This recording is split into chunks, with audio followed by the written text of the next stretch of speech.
In this problem, we are once again going to calculate the modulus of toughness, but we're going to use a linear elastic, linearly plastic material model instead of the linear elastic, perfectly plastic material model.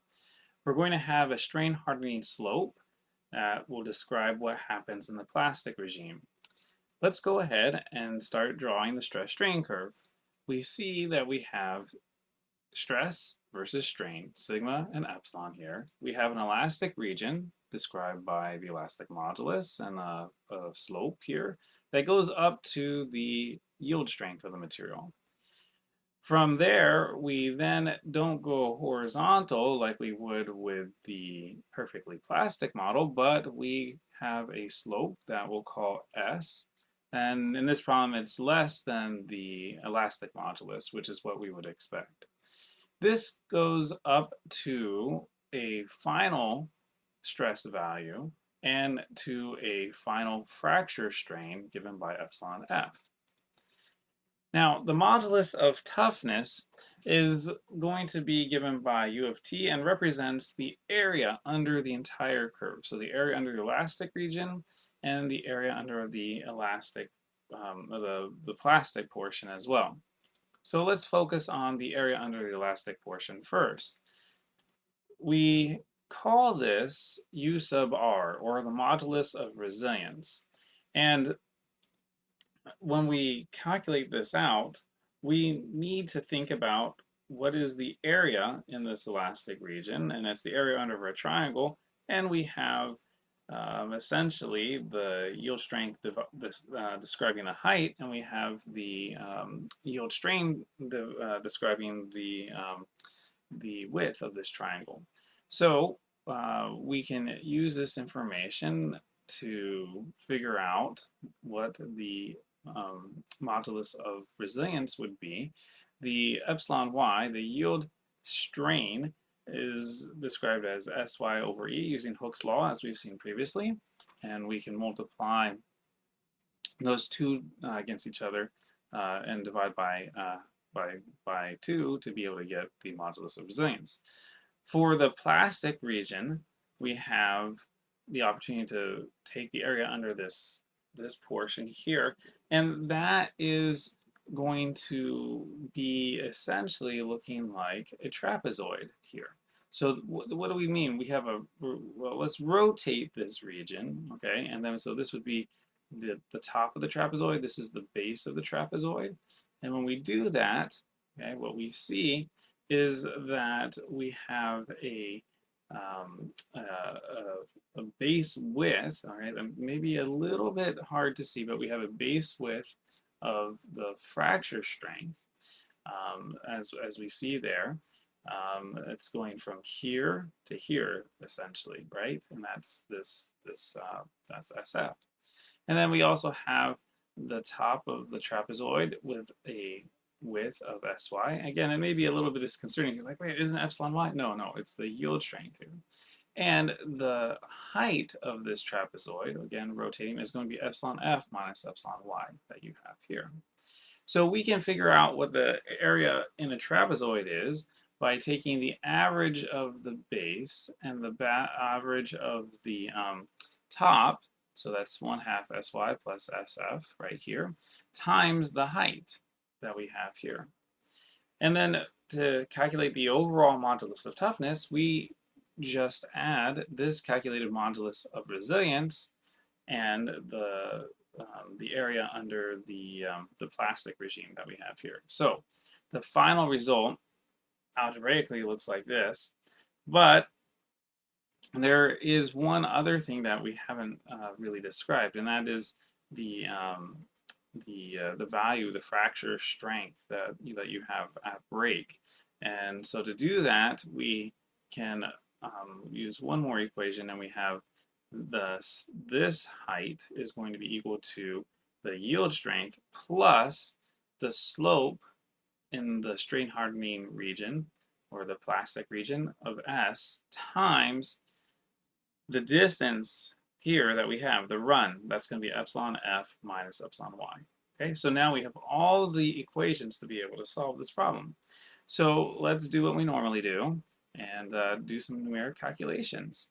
So for that, let's see, we need a web browser. Okay, I don't have one ready, so let me get a new window and um, bring it over. Sorry for the delay.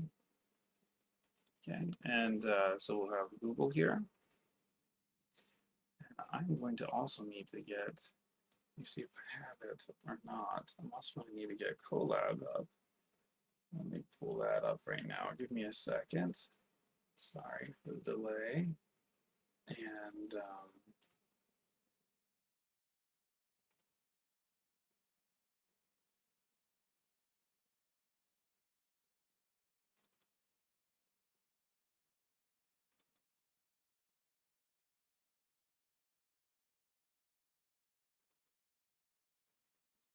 okay, so here we go. We'll have, bring this over here. Yeah, we got them both. Sure, that's fine. So let's first use Google to calculate um, some answers, and there's quite a bit here. You can see why Colab might be a better option, but we'll try. We'll see if we can keep it straight, and hopefully our answers will agree with each other. So the yield strength for this problem is 147 megapascals. So we have 147 megapascals squared, and we're going to divide by the elastic modulus, 98 gigapascals. Okay, we're going to do 1/2 times.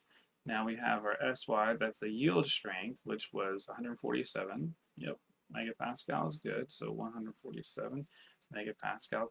Now we have this, we're here, and we have this big quantity. So we have plus the yield strength again, plus the slope, okay, which was given by 10 gigapascals for the plastic region right here. So that's going to be 10. We'll put it in here like 10 times 10 gigapascals. Okay, plus or times, sorry, times epsilon f minus epsilon y. Okay, so epsilon f was given by the 0.24%, so that's going to be 0.24% minus what's epsilon y? Well, epsilon y was the 147 megapascals divided by, and just to be careful here, I'm going to put that in parentheses, okay, divided by the elastic modulus, okay, that's the 98, so put that in parentheses too, 98 gigapascals. Okay, and then I'm going to close that parenthesis, so I think now that is this quantity times this quantity, yes, and it's all into 1/2, all right? And then I got to close another parenthesis, right? That, because this was just 1/2 times that plus this. So this thing ends with, yes, another close, times now this quantity, epsilon f minus sy over e. So epsilon f, again, is 0.24%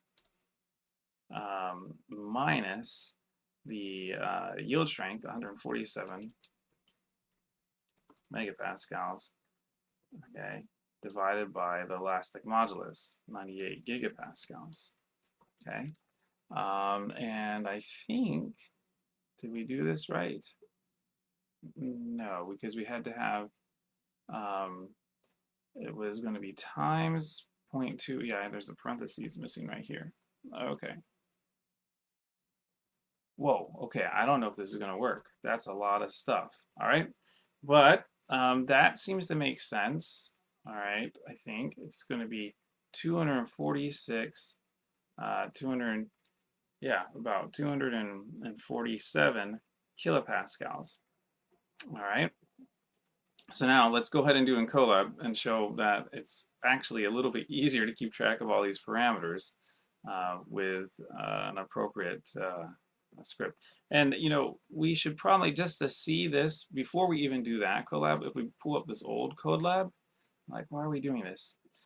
One thing to keep in mind, right, that we got in the previous example where it was a perfectly plastic model but had the other same numbers, just not this slope of 10 gigapascals, we got 243 kilopascals, right? And we just now picked up 247 kilopascals. So this looks like it's probably the appropriate answer, because if you look over here, I mean, it's not to scale, of course, but you see that we're sloping up instead of going horizontal. So there's going to be a little bit more area here.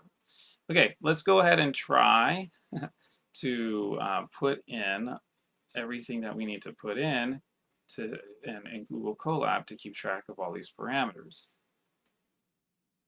It's coming up. We're going to do import numpy as MP, and then we're going to do some more code, and I'm going to move this up just a little bit so that we can see what we got to do. Okay, so we have to define SY. That's the yield strength. That was the 147 megapascals. So 147, we're going to do E6, and then the units will end up being pascals. We're going to have an elastic modulus. That was the 98 gigapascals, so 98 E9. Okay. We're going to have a epsilon F, the fracture. That was the 0.24%, right? Yes, 0.24%. So epsilon F. Okay, 0.24 E minus 2. Okay, and so that's going to be unitless. Maybe I'll just say strain. That's probably a little more descriptive. And those are kind of oh, and we need an S, right? So the S slope, that's the strain hardening plastic slope. That's 10 gigapascals, so 10 E9, okay, pascals. I think those are all the givens. Let's go ahead and calculate SF though because we're gonna have to plug it in here. So SF, okay, is going to be the SY plus S times quantity epsilon F minus epsilon Y. Okay, so we didn't actually calculate epsilon Y, but I can, either way, I can do it like this. I'll just do it's SY divided by E. Okay, I know that's what the yield strain is. Okay, now let's do the UT. And I guess I'll do underscore there. All right, so I've got 1/2 times SY.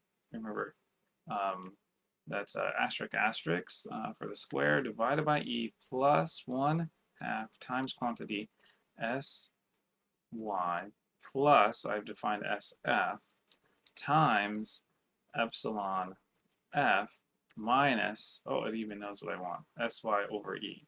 Okay, so let's see. Now let's print this out and see what it gets us. Okay, like this, and we'll do MP round. Okay, and the answer was wanted in kilopascals, so we'll do UT, and we will it would have been pascal, so we're going to divide by 1,000. Okay, and let's do, I don't know, maybe 3 decimal places, and then we'll say it's in kilopascals. We hit Control Enter. What do we get as a value? All right, it agrees with the Google. So 247 kilopascals. Anyway, I hope you found this example helpful in terms of how to calculate the modulus of toughness in a model that has a linear elastic, linearly plastic regime, or strain hardening regime described with a slope. Thank you very much.